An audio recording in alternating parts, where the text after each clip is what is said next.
You're listening to Strange by Nature, your guide to the strange, weird, unbelievable, and improbable wonders of the natural world.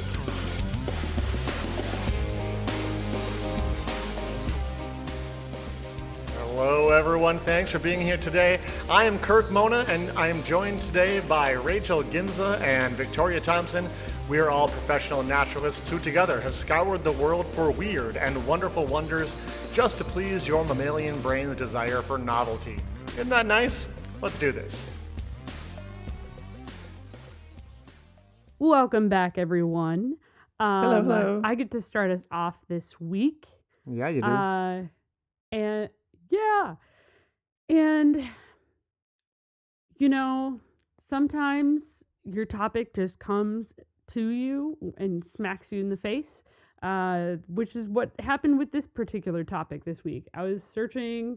We all have lists of various topics and things that we want to cover. And I don't know how this wasn't on my list, but a friend of mine had given me a book that just has like a bunch of weird facts. The best kind and they're of all book? categorized.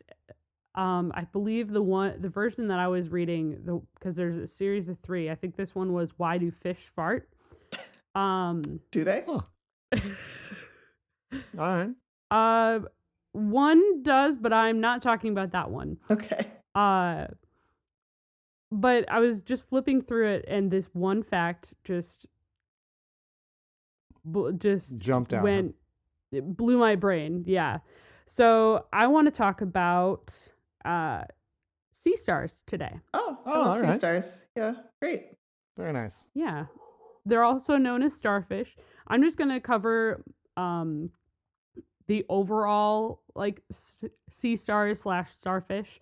I'm going to call them sea stars because they're not fish. They're not fish. They're not a Appreciate fish. that. Echinoderms.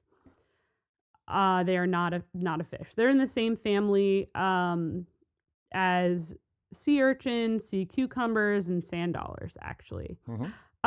So sea stars, like their name suggests, have in average, most of them have about 5 limbs or arms, also known as rays, connected to like a center body. Now, one thing that I didn't quite realize is that their eyes, what counts as eyes, like they have light detecting eye spots, Sure. are actually at the end of their arms, like Yeah, towards that's what so we would cool. consider like the tip, which Right. is, I don't know if I like that, You know, but like that? go for the sea stars. Just Does it remind you too it much of feels Pan's Labyrinth? far away. Oh. Yeah, it does. There's a deep cut. know, from I everybody who's was- a Pan's Labyrinth fan. Ooh. Nightmare fuel, but I was Yep. I Pretty was weird. thinking more about snails with their eyes at the end of their little eye stalks. Okay. Okay. See, that doesn't Yeah. bother me too much. But what I wanted to talk about mainly today, so there's a lot of really cool things about sea stars. But what blows my mind, like they have a lot of really strange properties, and we'll talk about some of them, but the one that like really got me, so sea stars actually, they crawl around on the bottom of the ocean wherever they might be. They pretty much are in any habitat, or most of them anyway. They're found in kelp forests. They're found in coral reefs, like tide pools. They're pretty widespread. But their favorite food, you would think that maybe like their cousins, they would be like filter feeders. They are not. They prefer actually bivalves. So things like clams and oysters. Okay. Mussels. Mussels, all of those admittedly tasty animals. So what they do in order to Kirk does get not like, apparently. at the I'm just shaking my head. No, that's a matter of opinion. hey, more for me. Fair enough. Well, what they do is they have some suction on the bottom of their arms, and they wrap their bodies around the bivalve. And what they do is they just use the suction and they pull apart the shell. Cool. Like they're forcing it apart. It takes a lot of it's strength. Open, the sea star, it does. But when it's open, the sea star pushes its stomach out of its body and into the clam. So gross. Or bivalve. Yeah. Oh, which yeah. is so That's gross. right. This was... which God, I'd forgotten about that. That's amazing. I feel like I learned... that was the fact that really caught my attention. I'm like, I'm sorry. They do what? Let me just take my stomach out. And then I'm like... It was like... They have one opening in their body and they push their stomach out into this shell that they're wrapped around and forcing open. They secrete enzymes to digest and like have the liquefy to liquefy the soft tissues of the bivalve. Clam chowder. And what a way to go. More or less. Oh, horrifying. And then it gets absorbed into the stomach and then like retract, I guess is the word I'm looking for. Yeah. Their stomach back into their body. Ew. Wow. Horrifying. So glad we don't do that. Yeah. I'm really glad we don't. One thing that also is kind of crazy about that is, so sea stars, their size is dependent on the amount of food that they eat, not how old they are. And sea stars can live to be about 35 years in the wild, which is a lot longer than I thought that they could do. But they can weigh up to 11 pounds and be almost 10 inches long. Depending on the species, I suppose. I guess. Yeah. Wide, depending on the species, yeah. Have you seen any of those sea stars that have like a ton of legs, not just 5? Oh, yeah, I have. They're crazy. Yeah, they can have up to, most of them have 5 arms, but some species can have up to 50. Oh, wow. That's too many. Too many arms. I don't like it. I don't like it. Yup. Just crawling along the sea floor. Eating them some mollusks. Yep. Mm-hmm. Pushing their stomachs out. Digesting in there and then swallowing it back in. Gotta imagine that puts you at risk to be sitting there with your stomach pushed out of your body inside of a bivalve while you're on the ocean floor, like.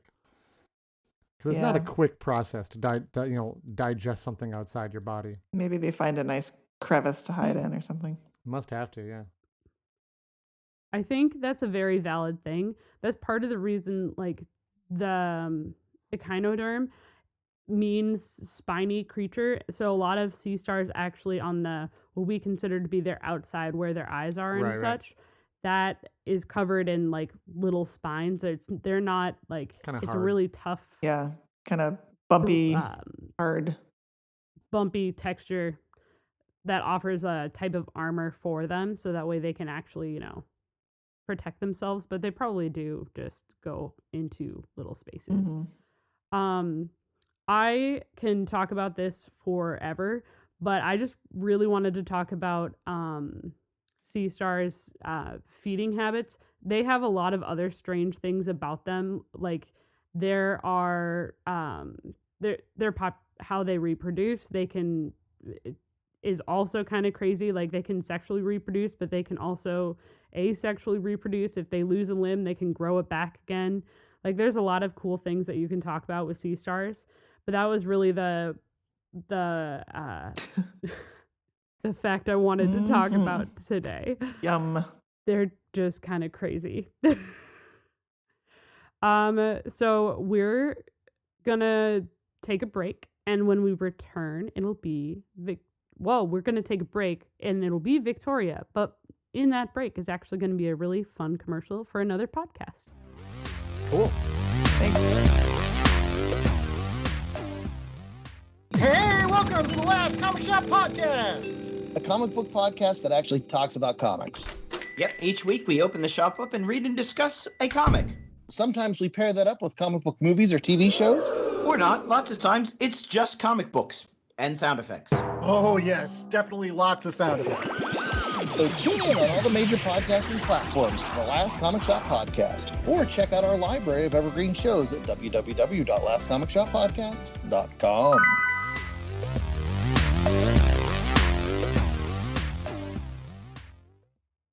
So I'm just going to warn you, my topic is about poop. So if you have a problem with that, you can just skip this segment. I'm just spoiler alert. If you have a problem with that, you should just skip the entire rest of this episode. Yes. I'm not going to say why. Oh my god. But I will, because it's poop all the way down. So thanks for listening. I mean, this has been Strange by Nature podcast. I think it's just funny. Don't put it in the title of the episode. Definitely. Apparently. It's poop all the way down. That'll be the title. Or it's poop. Well, it's poop I find it funny that we don't talk. I find it funny that we don't talk about poop more on this topic, considering how much it comes up in like daily conversation. Naturalists talk about poop so much, you guys. Oh, yeah. You have no idea. That we call Every it scat. lunchtime. So much. Scat, yeah, Always scat. lunch. I will lay it on us. Actually, Sorry. that's a poor choice of phrase. Tell us about it. This topic is not about scat. It's about poop. So, all right. Yeah. Oh. I have always been a big reader from a young age. So naturally, I've always loved spending time in bookstores. And for example, there was a huge used bookstore in the city where my grandparents lived, and that was one of the highlights always of my trips to visit them, was going to this bookstore. And awesome. You know, when I was in high school, there was a big Barnes and Noble that was not too far away from the school, and I would go there after school and just like browse for an hour or two or whatever. But whichever store I was in, you are such a nerd. Yes. This and is that's okay. surprising nobody. Everybody's here. That you're in good company. Whichever store I was in, there was one thing that would frequently mar my time communing with the books. Almost always, after a short while browsing, I would be struck with a sudden and urgent need to poop. So, yeah. Mega bookstores like Barnes and Noble usually have a bathroom. So if I was in one of those type, it was just a matter of holding on until I could get to the right floor and relieve myself. Right. But, you know, in smaller and less corporate stores, it could be a real problem. So I'd either just have to, hold it or leave. And actually, often if I left the bookstore, the urge would subside. This also happened to me in libraries, but it was not only book related. This is fascinating. Okay. Not only book related. Yeah, I was wondering if this would strike a chord with either of you, but apparently not. I mean, I've heard of this. How about a stationery phenomenon store? I didn't go into too many stationery stores, but any place where I was sort of doing similar browsing activities, so like video stores, music stores, back when those used to exist, if you remember. Little hunting and gathering, if you will. Yeah, grocery stores, even farmers markets. It was awkward because it happened to me a lot. Fair. And when you're browsing the internet, is this a phenomenon you experience? Well, this happened to me from childhood, and my parents, were aware of my issue. But I had always thought this was weird, idiosyncratic thing that only happened to me. And, like, unless you're in a very poop-centered friendship, this is not the kind of thing you usually bring up in passing with your buddies, especially if you're a teenager, because just like it's very embarrassing, right? No one else have the urge to poop in the bookstore? No? Okay. Exactly. I've 100% had these conversations with friends. Yeah, I'm shocked that this has not come up at work, but it will this week. So go on. Yep. So, it wasn't until I was in my 20s that a friend of mine who had a young son mentioned that he had either he had had an accident or like a near miss in a bookstore. And she mentioned that this was a frequent thing with him. And I realized that I was not alone. It was very You're not affirming alone. for me. I'm glad. Yeah. Well, Good. there I left it for quite a while because, it still happens to me occasionally, but it's really not as frequent as it used to be. I think it's kind of faded as I've gotten older. And I hadn't really thought about it in a long time. But then the other day I was looking at a list of the weirdest Wikipedia pages. And I clicked on something called the Mariko Aoki phenomenon. Didn't know what that was. Well, I just love how you randomly clicked on that. I mean, I was What is this? clicking Like- on a lot of them, to be Yeah, clear. some page you're on had a link to this clearly. Okay. Yeah. Well, apparently, this urge to poop in bookstores is well known in Japan and has earned itself a name. So Mariko Aoki was a young woman who wrote into a magazine about books. It was a book magazine in 1985. And she mentioned that this urge would strike her in bookstores. And apparently this really rung a chord with other readers of this magazine who wrote in by the dozens, if not the hundreds, to report the same sort of experience. Amazing. And in fact, the Wow. magazine then published a special issue devoted to this phenomenon. Yeah, I feel like I've heard of this before. That's oh my gosh. Well, Yeah. since then it has been apparently discussed quite a bit in Japan on, TV shows and stuff like that. And even put to some very small scale studies, which were inconclusive about how widespread it might be or its cause. Yeah, I'm leaving out quite a bit here because not only does this Wikipedia article surprisingly exist, it also is surprisingly extremely long and detailed. I appreciate Yeah. that. This means a lot to somebody who's really decided to do a deep dive on the editing. Yeah. I feel that.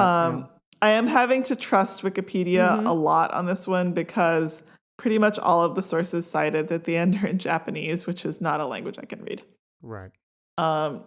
So, Fair enough. What could possibly be the cause of the Mariko Aoki Victoria Thompson phenomenon? Oh, wow. I'm glad you just forever tied your name to this phenomenon. Known in America as It was great. Victoria Thompson phenomenon. Oh, God. I hope I didn't just start something. Whew. Okay. God, I hope that catches on. I'm gonna go ahead. My first guess would be the smell of books. Okay, well, But then you mentioned like video stores and stuff, so it's more of a Yeah. behavioral thing than a smell thing. Yeah. I think it's more about like a movement, like you're relaxed a little bit Mm. and like you're moving around, things are able to like move through your bowels. well, good better. thoughts. Other people have had those thoughts too. Yeah, the first hypothesis. What about I mentioned hunter gatherer before, so it's like if you're using that whole hunter gatherer kind of like looking for something and searching, your body's maybe thinking like I'm about to eat, and so I need to void and make room for what I'm about to find. Wow. Okay, that's a lot of steps, but I hadn't heard that one before. New That's a new one. hypothesis. Let's test it Yeah. out. Yeah, so one hypothesis is that God. there's some kind of chemical trigger in the smell of paper or ink that causes the urge to defecate. I don't really buy this because as you pointed out, yeah, it happens, at least to me, in many other places and reportedly to other people too. And, Okay, so check that one off. does this happen to printers all the time? I mean, the record doesn't say. You're maybe in the wrong line of Yeah. work if it does. Or Ooh, the that would be pulp hard. and paper scientist is like, choices were made back in college and I regret them. Yep. Other ideas, a Pavlovian response to books if you frequently read on the toilet. But again, objections that one. as cited above, That's a video good stores, one. music stores, grocery stores. Well, maybe you rent a lot of videos on the can too. Who knows? An idea that I find slightly more plausible is that browsing in a bookstore and similar locations involves frequent sort of bending over, which can, sort of similar to squatting, which can stimulate the bowels. So maybe. Yeah. Still seems a little far-fetched to me, to be honest. I don't know. Or as sort of you mentioned, Rachel, the act of walking itself can actually help move the bowels along, especially if you're sedentary to begin with. So if you're, just driving around and then you get out and go to the bookstore and or walking around. Yeah. I mean, that could be possible. Another idea that kind of relates to what you said, Rachel, is that bookstores can induce a sense of relaxation, or perhaps conversely anxiety about picking a book, and either of those states might somehow, cause a need to poop. Frankly, for myself, the hypothesis that I find most likely is the one that my dad suggested back when I was a kid, which is that these types of places are often, you can spend a lot of time there, but they often don't have easily available bathrooms. And subconsciously, you start worrying about the lack of access to a bathroom, which makes you need to go to the bathroom. I think I think that is kind of got a lot to do with it. But, in reality, it may be some combination of factors. But honestly, we will probably never know. I cannot see the NIH or similar institutions in other countries giving grants to study this completely inconsequential issue. And one thing I do know is that if anyone ever does publish a study, perhaps with their own money or what have you, on this phenomenon, some kind of conclusive results, they are strong candidates to win an Ig Nobel Prize. Yeah, that's exactly what I was just thinking. 100%. Yeah, it's almost a guaranteed win of an Ig Nobel Prize if you can crack this nut. Yeah, that's the Ig Nobel Prize. Ig Nobel, yes. For those who aren't familiar, go look it up after the show because it's amazing. Hours of entertainment, folks. It's so good. Yeah, they have a great website. Well, that's what I have on that topic. And now we're gonna have some more fecal matters, apparently, from Kirk after the break.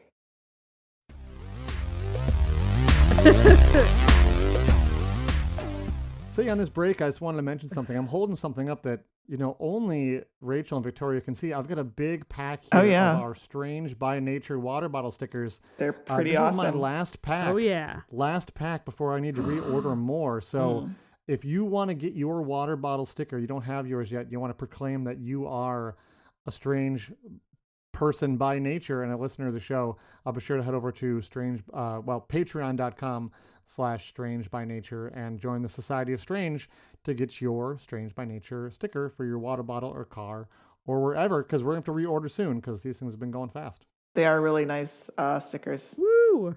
They're so fun. All right. Welcome back, everybody. A quick, list me some of your favorite foods. Pie. Dumplings. Spaghetti. Ooh, dumplings. I just had dim sum for my birthday lunch today. Pierogies. What else you got? Keep going. Oh, that's so fun. Peaches. Ice cream. Strawberries. Cherries. Yes, ice cream. All good answers. And those all sound great, but I can't help but notice something missing from your list. Avocado.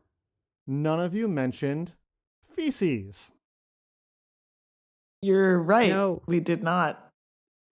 Yeah, and look, I said you knew this was coming. I was talking about poop. In general, we humans don't eat fecal material. I'm very okay with that fact. I just think it makes life more pleasant. Let's not. Right? And I mean, people complain about people having onion or garlic breath. Like, woof. Amazing. And I know I don't like when coworkers heat up fish for lunch in the microwave. Just imagine if someone put a fecal stew in the microwave at work. That actually, breath smelling like feces can actually be the sign of certain diseases. Yeah, I've been learning. So there again, not great. No.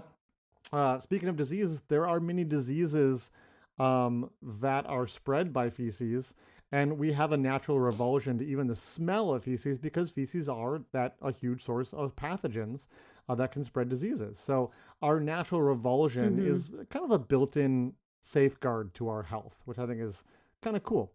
Clearly, though, not all animals have this. And yes, I'm talking about this topic because of last week's animal, the dung beetle, right?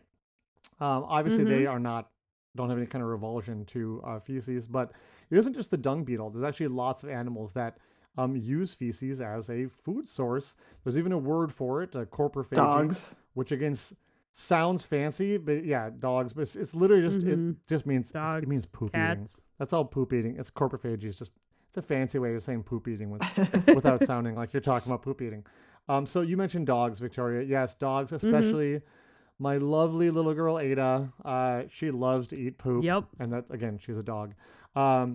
Interestingly, not like her own or not her brother's, but rather she really loves nature's Cocoa Puffs, rabbit droppings. Ah, good. She'll just snarf them all down.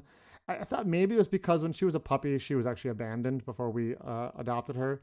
And she had to scrounge for like whatever food she could find. But really, I think she just likes them and is a highly food motivated dog and just she enjoys eating it. So it's really gross, especially when she comes in and wants to give you you kisses and licks. So there are some animals though. Yep, that she loves doing that. Yeah, there are some animals though that eat their own feces. Interestingly, people have noted that young horses will eat their mother's feces for about a 3-week period, starting when they are 2 weeks old. Now they do grow out of the habit, but it seems that consuming the feces helps them establish the correct intestinal flora that will help them digest their food when they're an adult. So that would do the trick. Cool. Yep, and this is probably fairly common in the animal world, and it even works on humans. Now, we don't send feed feces to our young, but researchers have experimented with what they call a fecal transplant in humans who have health problems. And in this case, they don't have you eat the feces. They actually fill you up from the other end during a colonoscopy. But this is actually now an established treatment for certain stubborn colon bacterial infections. And interestingly, there's ongoing studies, not 100% conclusive yet, but a number of studies looking at fecal transplants to assist with a diverse number of diseases like diabetes, obesity, ulcerative colitis, Crohn's disease, multiple sclerosis, depression, food allergies, and more. Yes. So time will tell. Time will tell how many of those actually pan out, but there are studies being done to look at that because of the connection between the helpful bacteria you have in your gut may actually have something to do with all of those diseases, which is just wild. I find that such a fascinating area of research. It's just amazing. Yeah. It really is. Really something. Well, I mean, if you think about it, like your stomach bacteria, like it affects like everything in your entire body. Oh, yeah. Because all of the nutrients comes from your stomach and your intestine. So your large intestine, mostly. Bacteria. Yeah. Well, that's fair. That's a good point. Yeah. If you have good bacteria and a good microclimate in your large intestine, like it can help with a lot of things. You're good to go. Yeah. Yes. Poop is powerful, I think is what it comes down to. We avoid it because it can be loaded with harmful bacteria and pathogens, but it's also loaded with a lot of positive bacteria that are essential to digestion and healthy functioning of the gut, like you were saying. So poop is powerful is how I put it.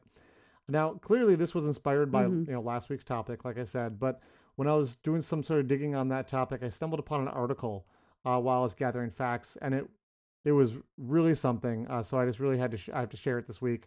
I was going to share it actually in the bonus material that our patrons get to hear over at patreon.com/strangebynature. Thank you, patrons, for your support.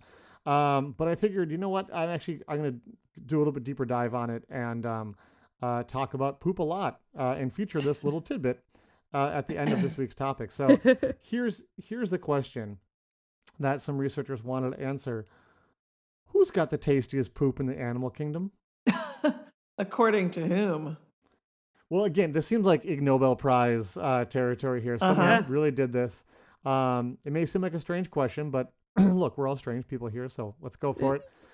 Yeah, I want to know. But according to whose taste? Because I mean, there's the one taste, right? Because we could go around eating feces. It seems like you're suggesting, Victoria, but I don't really recommend that. No. Good news is, scientists put this to the test, and I should make really clear up front: these scientists did not sit down and personally sample stools. They used our old friend, the dung beetle, to sniff out the gourmet turds. Okay. About 9,000 dung beetles were given their choice of many food options, not just turds, by the way, but things like dead rats were included in the dining options. On the fecal menu were things like cougar, bison, wildebeest, lions, tigers, chimpanzees, etc. I'm pretty sure they just went to the local zoo and were like, what you got? Right? So Give us poop. yeah, we need poop. This was actually done in Nebraska. So Oh, we they have talked a about really dung good beetles. zoo in Omaha. They have a good zoo there. Yeah, we talked about dung beetles Jinx, Victoria. last week being like in Africa, but there are dung beetles in North America as well. So this was done in Nebraska with sort of our local North American dung beetles. And preferences were not universal across all species of dung beetles. They just put the stuff outside and saw what showed up. And 15 different species of dung beetles actually showed up to the party. But overall, there was one winner that was crowned as the most desirable feces. And the title of the tastiest turds goes to, drumroll please, humans. What? Gross. That's right. We are the most attractive turds, at least to dung beetles. Now I might say Okay. tastiest, but it seems that dung beetles are actually attracted to not necessarily the taste, but whoever had the smelliest feces was what drew their attention. And our apparently feces smell the strongest, likely due to our diets. And interestingly, the runner-up was chimpanzees. So probably kind of similar to the humans. Okay. Primate poop Interestingly, is... also omnivores like us, and I think omnivores have some of the stinkiest poop. Yes. So really pretty fascinating. Funny little side note, the article I read on this very explicitly did not mention where they got the human feces for the study, which I found very amusing. I kind of imagine it was freshly created by members of the research team. And that must have been really awkward and kind of bizarre to be carefully studying your coworker's feces. But there you go. Science at work. Yeah. Someone made that sacrifice for this research. I hope that they controlled for the freshness of the turds, because that, that could make a difference. Absolutely. Yeah, I do not know if they did that. We may have to, I want to see this study replicated, of course, so we really know who has the... Really, come on, let's be honest. It's who had the smelliest feces is what it really came down to. And look, this week was really just an excuse to talk about humans' award-winning fecal material. And my sources this week were Science Direct, WebMD, Live Science, and the journal Environmental Entomology. Nice. Awesome. Yeah. Gross. There it is. Thanks for tuning in, everybody. I'd say we probably warned you with the title of the episode. Good job Anybody who's making still it to the listening to end. this episode, Yeah, you knew what you were stepping into. but I hope they're not stepping into it. Yep. We're gonna Right. we're gonna end enough of this. that, everybody. Have a good night, everyone. Right. Bye. Bye. Thanks everyone for listening to today's show. Be sure to subscribe. New episodes drop every Wednesday, and we love sharing this strange world with all of our listeners. If you would be so kind as to leave us a 5-star review, that would be great. It lets other lovers of the strange discover the show. You can reach out to us on social media by searching for Strange by Nature Podcast on Twitter, Facebook, and Instagram. You can send us an email as well. Our address is contact@strangebynaturepodcast.com. If you want more information about the show, you can also check out our website, which is strangebynaturepodcast.com. Until next week, get outside, stay curious, and embrace the strange.